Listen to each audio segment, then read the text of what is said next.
everyone, I am Mr. G. Bako, Detail 8 IA2A.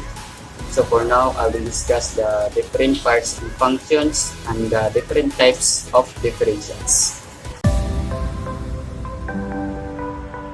The differential is a set of gears that transmit engine's power to the wheels, while allowing them to turn at different speeds on turns, with rear wheel drive. The differential is between the rear wheels connected to the transmission by a drive shaft. 7 parts of differential and functions. Pinion drive gear. These parts transfer the power to the ring gear from the drive shaft. The second is differential case assembly. This part holds the ring gear along with other components which drive the rear drive axle. The third is ring gear. This section transfers the power to the previous part that is differential case assembly.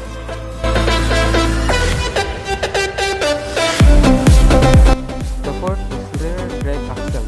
These are the steel shafts which transfer the torque from differential case assembly to drive assembly.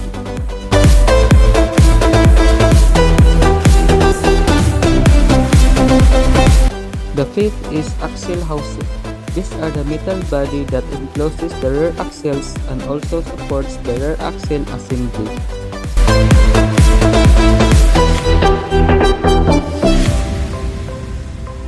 Six is rear axle bearings. These are the ball bearings which fit between the axle housing and the axles.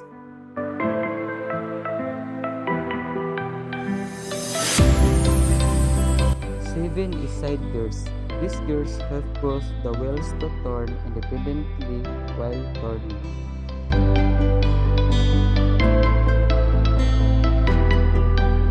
So those are the parts and functions of differential. So the next is the types of differentials. So there are the 7 types of differentials. First, open differential. Second, a locking differential. Third, limited slip differential. Fourth, torsion differential. Fifth, active differential. 6, welded differential. And 7, torque victory. So the first is open differential. Open differential are the most common of differential found on passengers vehicles and allow the wheels to rotate at different speeds while the vehicle is turning accordingly. The second is a locking differential. A locking differential is a mechanical component commonly used in vehicles, designed to overcome the chief limitation of a standard open differential by essentially locking both wheels on an axle together as if on a common shaft. Third, limited slip differential.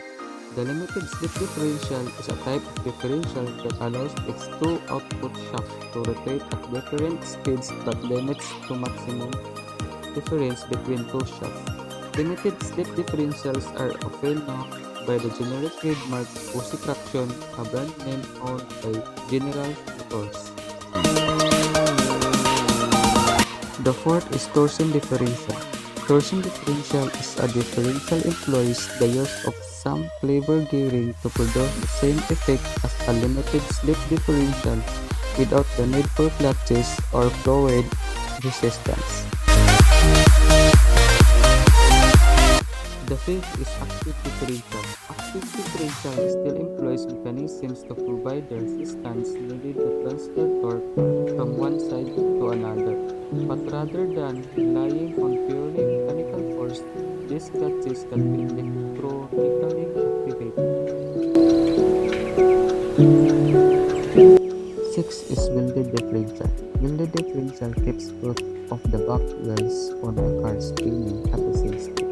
But since the wheel on the outside is typically spinning faster than the inner wheel in a turn or corner, keeping both wheels spinning at the same rate will cause the inner wheel to lose traction and skid, making oversteer easier to accomplish. 7 is torque vectoring. Torque vectoring is a technology employed in automobile differentials that has the ability to vary the torque of each half shaft with an electronic system. This method of power transfer has recently become popular in all-wheel drive vehicles.